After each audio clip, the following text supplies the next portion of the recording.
जम्मू कश्मीर में white collar terrorist के खिलाफ कार्रवाई करते हुए आज नेशनल इन्वेस्टिगेशन एजेंसी ने गवर्नमेंट मेडिकल कॉलेज अनंतनाग में छापेमारी की और वहां पर पूछताछ की। ये पूछताछ एनआईए की इन्वेस्टिगेशन का भाग है जो वो लाल किला में 10 नवंबर को हुए ब्लास्ट के बारे में कर रहे हैं।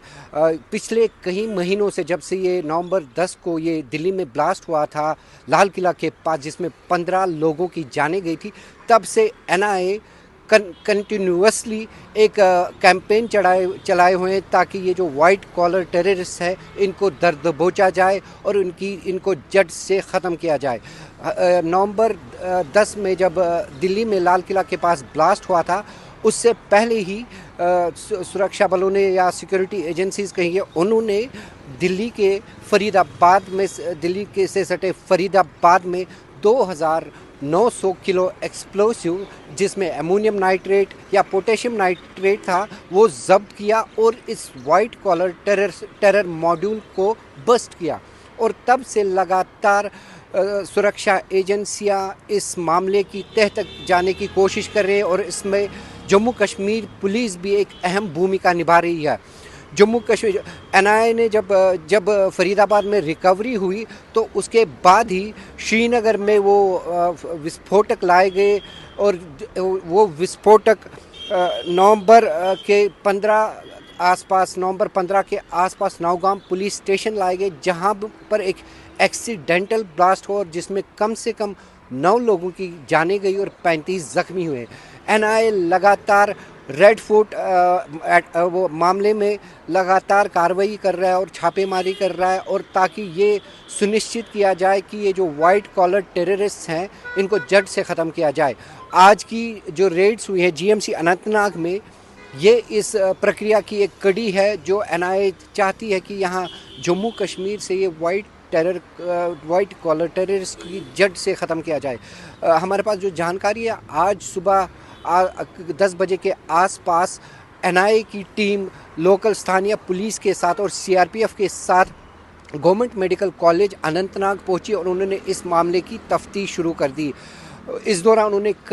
वहां पर कई अधिकारियों से बातचीत की और पूछताछ की। ये जीएमसी अनंतनाग में हम अपने दर्शकों की जानकारी के लिए ये बता दें कि वहाँ से एक डॉक्टर के लॉकर से एक राइफ़ल भी जब्त की गई थी जब एनआईए ने इस केस की छानबीन करना शुरू कर दिया था। एनआईए ने ऑलरेडी तकरीबन 9 लोगों को रेड फोर्ट मामले में गिरफ्तार किया है, रेड फोर्ट ब्लास्ट केस में, और उनमें से बेशतर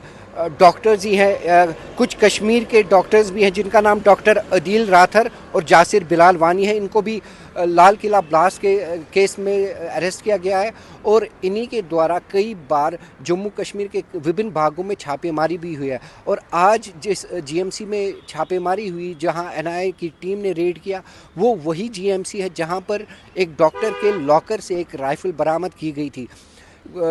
एनआईए हो या बाकी जो इन्वेस्टिगेटिव एजेंसीज़ हैं, वो लगातार ये कोशिश कर रही है कि ये देखने की कि क्या रेड फोर्ट ब्लास्ट के तार किस हद तक जम्मू कश्मीर में आतंकी संगठनों या आतंकवादियों के साथ जुड़े हैं, और इसी की कड़ी आज की रेड भी है। लगातार एनआईए चाहे टेरर आउटफिट्स हो, ओवरग्राउंड वर्कर्स हो या अलगाववादी गुट हो, या इन पे लगातार नज़र रखे हुए और इनको दर दबोचने के लिए, इनको जड़ से निकालने के लिए पूरे जम्मू कश्मीर में छापेमारी कर रही है। पिछले ही दिनों हमने देखा बांडीपुरा में भी, सोपोर में भी और श्रीनगर में भी एनआईए के जवानों ने छापेमारी की, और चाहे वो नार्को टेरर हो या वाइट कॉलर टेररिस्ट मॉड्यूल्स हो, उनको ध्वस्त करने के लिए हर कोई प्रयास कर रही है एनआईए और बाकी सुरक्षा एजेंसियां, जिनमें बिल्कुल पूरा सहयोग दे रही है जम्मू कश्मीर पुलिस भी। आगे भी शायद एनआईए अपनी जांच में जो ये लाल किला का ब्लास्ट हुआ है, जो लाल किला में 10 नवंबर को एक आत्मघाती हमला हुआ था, जब एक हमलावर ने एक एक्सप्लोसिव लेडन गाड़ी बड़े बाज़ार में ब्लास्ट की थी। उसके बाद एनआईए ने लगातार इस मामले की जांच कर रही है और अभी तक कई व्यक्तियों को जैसा कि हमने पहले भी आंकड़े दिए, कोई 9 लोगों को, और जिनमें कई डॉक्टर्स भी हैं, उनको गिरफ्तार करके इस मामले की तह तक पहुंचने की कोशिश कर रही है। और लगातार श्रीनगर हो या बाकी श्रीनगर से सटे बाकी ज़िले भी हो, जैसे साउथ कश्मीर के कुलगाम हो, पुलवामा हो, अनंतनाग हो, लगातार छापे मार रही है एनआईए और इनका पुलिस की असिस्टेंस के साथ, ताकि यहाँ से जड़ से नार्को टेररिज्म और वाइट कॉलर टेररिज्म को जड़ से निकाला जाए। श्रीनगर से वन इंडिया के लिए मैं इजहार Ali. Subscribe to One India and never miss an update. Download the One India app now.